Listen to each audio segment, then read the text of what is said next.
Welcome to hit TV. ఈ రోజు మనతో మనీ గురు రాజశేఖర్ గారు ఉన్నారు. నమస్కారం సార్. నమస్కారం సార్.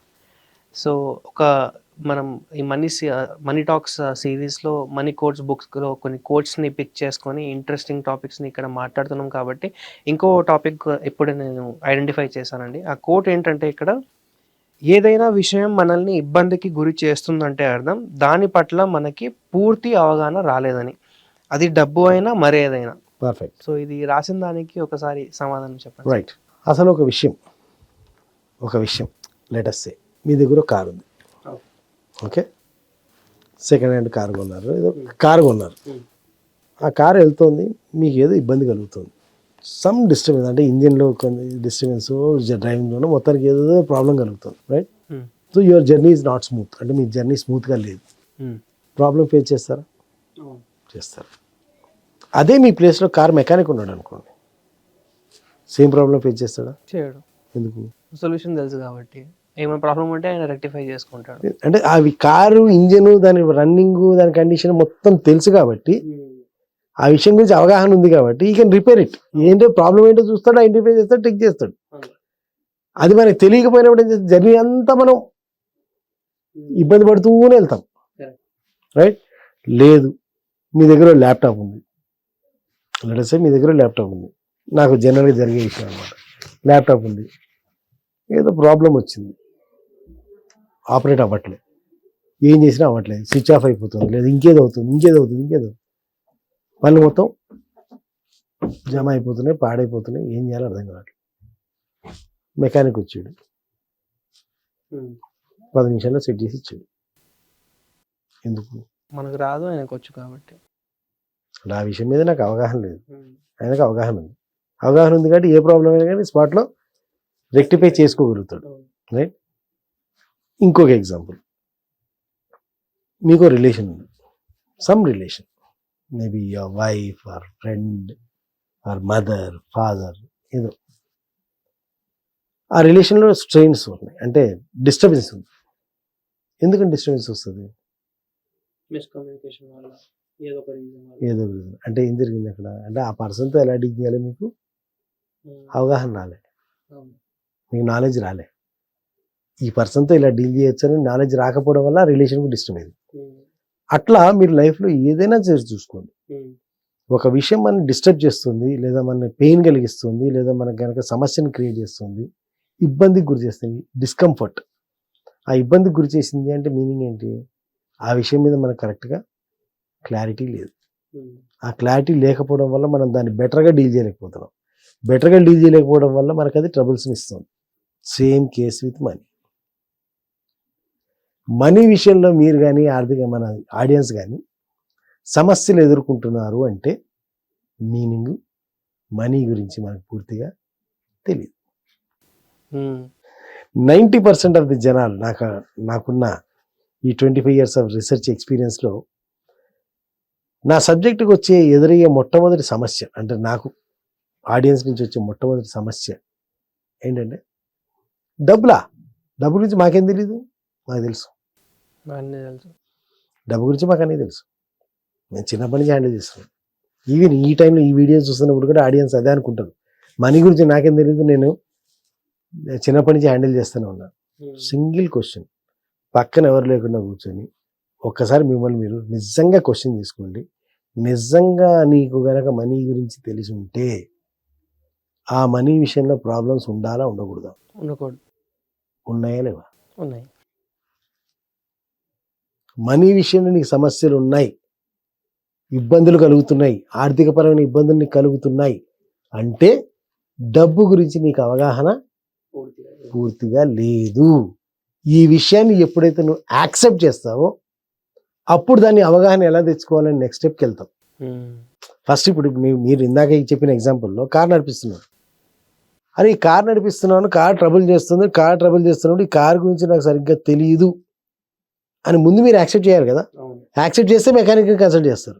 అసలు మీరే యాక్సెప్ట్ చేయకపోతే ప్రాబ్లం అవుతుంది. ఏం కాదు, పోదాం. మధ్యలో అది ఎక్కడికో తీసుకెళ్ళి సరిగ్గా ఏ హైవే మీదనో ఎక్కడ అడ్డదిడ్డంగా ఏ జంగల్ లాంటి ప్లేస్లోనో ఆపుతుంది. అక్కడి నుంచి అటు ముందుకు పోలేదు, ఇటు వెనక్కి రాలేదు, దాన్ని వదిలిపెట్టలేదు. అవును, అలా ఇరుక్కుంటారు. ల్యాప్టాప్ నాకు తెలియదు, అరే నాకు తెలియట్లేదు, ఐ షుడ్ యాక్సెప్ట్ ఇట్ కదా. అవును. నాకు తెలియట్లేదు, ఇది నా అవుట్ ఆఫ్ నాలెడ్జ్, అంటే నా పరిధి దాటి ఉంది, దీని యొక్క సమస్య కానీ దీని యొక్క విషయం కానీ నా నాలెడ్జ్ పరిధిలో లేదు, లేకపోవడం వల్ల సమస్య వస్తుంది. సమస్య అదే జనరల్ సిచానా ఏదో చిన్న ప్రాబ్లం అనుకోండి, నాకు తెలిసింది అనుకోండి, మనమే చేసుకుంటాం. అక్కడ సమస్య దాన్ని you don't even consider it as problem. దాని ప్రాబ్లం కూడా కన్సిడర్ చేయం, ఎందుకంటే మనం క్లియర్ చేసేస్తాం కాబట్టి. ఎప్పుడు ప్రాబ్లంగా కన్సిడర్ చేస్తాం మనం? Which is beyond our knowledge. మన నాలెడ్జ్ బయట ఉంది, మనకి ఏం చేయాలో అర్థం కావట్లేదు, అప్పుడు మనం ప్రాబ్లంగా కన్సిడర్ చేస్తాం. అంటే ఇప్పుడు ఈ ల్యాప్టాప్ పనిచేయట్లేదు అంటే నాకు తెలియని సమస్య ఏదో వచ్చిందన్న సంగతి ముందు నేను యాక్సెప్ట్ చేయాలి. అంటే ఈ సమస్యకి సొల్యూషన్ నా దగ్గర లేదన్న సంగతి నేను యాక్సెప్ట్ చేయాలి. యాక్సెప్ట్ చేస్తే అప్పుడు నేను ఎక్స్పర్ట్ దగ్గర పిలుస్తాను, ఎక్స్పర్ట్ని కాంటాక్ట్ చేస్తా, బాస్ ఇక్కడ ఏదో ప్రాబ్లం వచ్చింది చూడండి అని. అట్లా ఫైనాన్షియల్ ఇష్యూస్లో ప్రాబ్లమ్స్ వస్తున్నాయంటే ముందు అర్థం చేసుకోవాలి, ఫైనాన్షియల్ విషయాలు నాకు తెలియదు, ఆర్థిక పరమైన విషయాలు నాకు తెలుసు అని నేను అనుకుంటాను, కానీ డబ్బు గురించి నాకు 100% నాలెడ్జ్ లేదు. ఉంటే కనుక నాకు ఈ సమస్యలు వచ్చి ఉండేవి కాదు. వచ్చింది అంటే ఇది నా నాలెడ్జ్ పరిధిలో లేని విషయం. సో దీనికి ఆ కార్కి ఎట్లయితే మెకానిక్ని పిలిచామో, ల్యాప్టాప్కి ఎట్లయితే మెకానిక్ని పిలిచామో, ఒక ఎక్స్పర్ట్ని ఎట్లయితే కన్సల్ట్ చేసామో, అట్లాగే ఈ ఫైనాన్స్ విషయంలో కూడా ఒక ఎక్స్పర్ట్ని కన్సల్ట్ చేయాలి. అలా ఎక్స్పర్ట్ని కన్సల్ట్ చేయలేదనుకో, ఈ బండి కనుక హైవే మీద ఎక్కడో ఆపేసినట్టు, ఈ ల్యాప్టాప్ కనుక టప్పని వెళ్ళినట్టు నీ లైఫ్ కూడా టప్పని ఇప్పుడు వెళ్తుంది, ఈ ఫైనాన్షియల్ కండిషన్ కూడా ఇప్పుడు టప్పని వెళ్తుంది అనమాట. సో ఇక్కడ యూ హ్యావ్ టు అండర్స్టాండ్, దీని ఇక్కడ పాయింట్ ఏంటంటే, ఈ కోట్ యొక్క మీనింగ్ ఏంటంటే, you have to understand that when there is a problem, నీకు ఇన్కన్వీనియన్స్ కలిగింది, ఒక ప్రాబ్లం కలిగింది ఒక ఏరియాలో, నువ్వేం చేసినా అది సాల్వ్ కావట్లేదు అంటే అర్థం చేసుకోవాల్సింది ఏంటంటే దీని పట్ల మనకి అవగాహన లేదు, పూర్తి నాలెడ్జ్ లేదు. ఇంకా చిన్న ఎగ్జాంపుల్ చెప్పాలంటే, మీరు ఒక అన్నోన్ ప్లేస్కి వెళ్ళారు, ఫర్ ఎగ్జాంపుల్ మీరు హైదరాబాద్లో ఉంటారు, ఇక చెన్నైకి వెళ్ళారు, మీరు ఫస్ట్ టైం వెళ్ళారు, జీపీఎస్ ఉంది అది వదిలేయండి, జీపీఎస్ గురించి ఇప్పుడు మన ఆడియన్స్ అంటే జీపీఎస్ ఉన్నదిరా భయ్యా, ఈ తెలివితేటలు వద్దు, ఈ తెలివితేటలు లేకుండా మాట్లాడితే, ఇప్పుడు చెన్నై వెళ్ళారు, దారి మిస్ అయ్యారు, రైట్? ప్రాబ్లం వద్దా? అవదా? అవుతుంది. అదే చెన్నై మీకు బాగా తెలుసు, ఇప్పుడు హైదరాబాద్ మీకు బాగా తెలుసు, హైదరాబాద్లో మీరు దారి మిస్ అవుతారా? కాదు. అంటే హైదరాబాద్లో మీరు ఎక్కడికి వెళ్ళినా, ఏ కార్నర్కి వెళ్ళినా, it's not a problem to you because you have everything in your knowledge. కానీ చెన్నైకి వెళ్ళి స్టేషన్ పక్కన గల్లీలోకి వెళ్ళినా కానీ ఏమో. So this is what I'm trying to explain is, ఒక విషయం నేను ఇబ్బంది గురి చేస్తుందంటే, ఒక విషయం నీకు సమస్యగా మారుతుందంటే దాని గురించి పూర్తి నాలెడ్జ్ నీకు రాదు. ఆ నాలెడ్జ్ కనుక నువ్వు గెయిన్ చేసినప్పుడు అది సమస్య కాదు. సో అలాగే ఆర్థికపరమైన విషయాల్లో కూడా నీకు సమస్యలు ఉన్నాయంటే ముందు దయచేసి accept, first and foremost financial ఇష్యూస్లో ఫస్ట్ అండ్ ఫార్మోస్ట్ యాక్సెప్ట్ చేయాల్సింది ఏంటంటే, ఇది నా నాలెడ్జ్ పరిధి బయట ఉంది, నా కెపాసిటీ లోపల లేదు ఈ సొల్యూషను. ఉంటే కనుక ఫస్ట్ అండ్ ఫార్మోస్ట్ ప్రాబ్లమే క్రియేట్ అవ్వదు. కదా అసలు దాని ప్రాబ్లం కన్సిడర్ చేయరు మీరు చెప్పిన కదా. ప్రాబ్లం క్రియేట్ అవ్వదు, క్రియేట్ అయినా కానీ అది విత్ ఇన్ నో టైం వాడు సాల్వ్ చేస్తాడు. కాబట్టి that problem would have not been there. అంటే మీకు ఫైనాన్షియల్ ప్రాబ్లం ఉండకూడదు. ఉన్నది ఇంకా కన్సిస్టెంట్గా ఉంది, ఇంకా పర్సిస్టెంట్గా ఉంది అంటే అది నీ పరిధిలో లేదు. లేనప్పుడు ఏం చేయాలా? వీలైనంత తొందరగా. అంటే ఇక్కడ ఏమంటున్నా అంటే, ఒక మనిషికి ఆక్సిజన్ అందట్లే అని అంటున్నాడు, వీడికి ఆక్సిజన్ అందట్లేదు, ఇది కాదు నీ time, take him to hospital first. అవును కదా. వాడు చచ్చేటట్టున్నాడు ఫస్ట్, వీడికి ప్రాబ్లం చచ్చేటట్టున్నాడు కాబట్టి అక్కడ నీకు సొంత నాలెడ్జ్లు పెడతాను కుదరదు, అది అయిపోయింది. ఒకటి నీకు కనుక నాలెడ్జ్ ఉన్నట్టు అసలు ఆ ప్రాబ్లంలోకి వెళ్ళేవాడు కదా మనిషి. వెళ్ళాడు అంటే ఇట్స్ బియాండ్ యువర్ సబ్జెక్ట్. కాబట్టి ఆటోమేటిక్గా అర్జెంటుగా డాక్టర్ దగ్గర తీసుకెళ్తే విత్ ఇన్ టైం వెళ్తే ఏమైనా కాపాడుతుంది, లేదనుకో ఒక 5 నిమిషాలు ముందే వెళ్ళాల్సిందండి అంటాడు. అట్లా మీరు ఫైనాన్షియల్ ప్రాబ్లమ్స్ ఉన్నప్పుడు నా దగ్గరికి వచ్చేవాళ్ళు కూడా చాలామంది, కొంతమంది అయితే మొత్తం చేయి దాటి వెళ్ళిపోయిన తర్వాత వస్తారు. ఓవర్ ఇంకా వాడికి ఏమాత్రం పాసిబిలిటీ ఉండదన్నమాట. ఆ ఏమాత్రం పాసిబిలిటీ లేనప్పుడు నా దగ్గరికి వచ్చి దే ఎక్స్పెక్ట్ మిరాకిల్స్. సార్ మీరే నన్ను ఎట్లా కొట్ట బయటకు తీయాలి. స్పేస్ ఉందా నీకు? స్పేస్ లేదు అంటే వాడు మూవ్ అవ్వటానికి కూడా స్పేస్ లేదనమాట. అట్లా కాదు, కనీసం మీరు టైం ఉండంగా వస్తే లేదా కొంత స్పేస్ ఉండంగా వస్తే ఆ మిగిలిన స్పేస్లో ఏం చేయొచ్చు అనేది స్ట్రాటజీ డిజైన్ చేయొచ్చు. ఆ స్పేసే లేకుండా వచ్చారనుకోండి మీరు, అంటే ఎట్లా ఉంటుందంటే, ఇప్పుడు రేపు పొద్దున్న ఇంటి మీదకి అందరు వస్తారు, రోడ్డు మీదకి లాగుతారు, కొడతారు లేదా చంపేస్తారు. ఆ పాయింట్కి ఆ పెళ్ళం పిల్లది రోడ్డు మీదకి రావాలి. ఆ పాయింట్కి వచ్చి నన్ను ఏదైనా చేయంటాడు. ఏం చేస్తావు? పోనీ ఎవరైనా నీకు ఇప్పుడు ఎవరైనా కనీసం మాట సాయం వచ్చేవాడు ఉన్నాడు? లేడు సార్. మరి రూపాయి సాయం చేసేవాడు ఉన్నాడా? లేదు సార్. పోనీ నువ్వు ఎక్కడికైనా వెళ్ళగలవా? లేదు సార్. పోనీ బెటర్ జాబ్ చేసుకునే స్కిల్ ఉందా? లేదు సార్. మరి ఏముందా? అప్పులు ఉన్నాయి.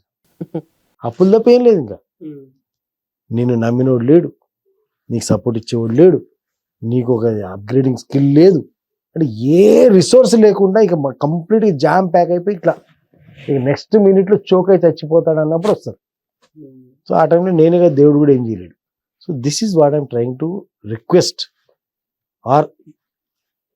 అనుకోండి, సూచన అనుకోండి, వార్నింగ్ అనుకోండి, you consider it is any day.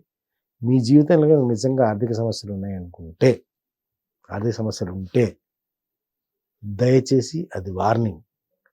మీకు డబ్బు పట్ల అవగాహన లేదు, వీలైనంత తొందరగా అవగాహన తెచ్చుకోండి. ఎంత తొందరగా అవగాహన తెచ్చుకుంటారో అంత తొందరగా ప్రాబ్లమ్స్ బయటకు వస్తుంది. చాలా బాగా ఎక్స్ప్లెనేషన్ ఇచ్చారు రాజశేఖర్ గారు. నిజంగానే ఆడియన్స్కి కూడా ఇది ఎంతో కొంత నాలెడ్జ్ ఇస్తుందని అనుకుంటున్నాను. అంతేకాకుండా ఇలాంటి ఇంకా ఎపిసోడ్స్ మనం ఫ్యూచర్లో కూడా చేయబోతున్నాము. మీరు గనక ఇలాంటి ఎపిసోడ్స్ చూడాలి అంటే తప్పకుండా మన హిట్ టీవీ మనీని సబ్స్క్రైబ్ చేయండి. ఈ వీడియో కనుక నచ్చినట్లయితే వీడియోని లైక్ చేసి ప్రతి ఒక్కరితో షేర్ చేయండి. Thank you sir. Thank you.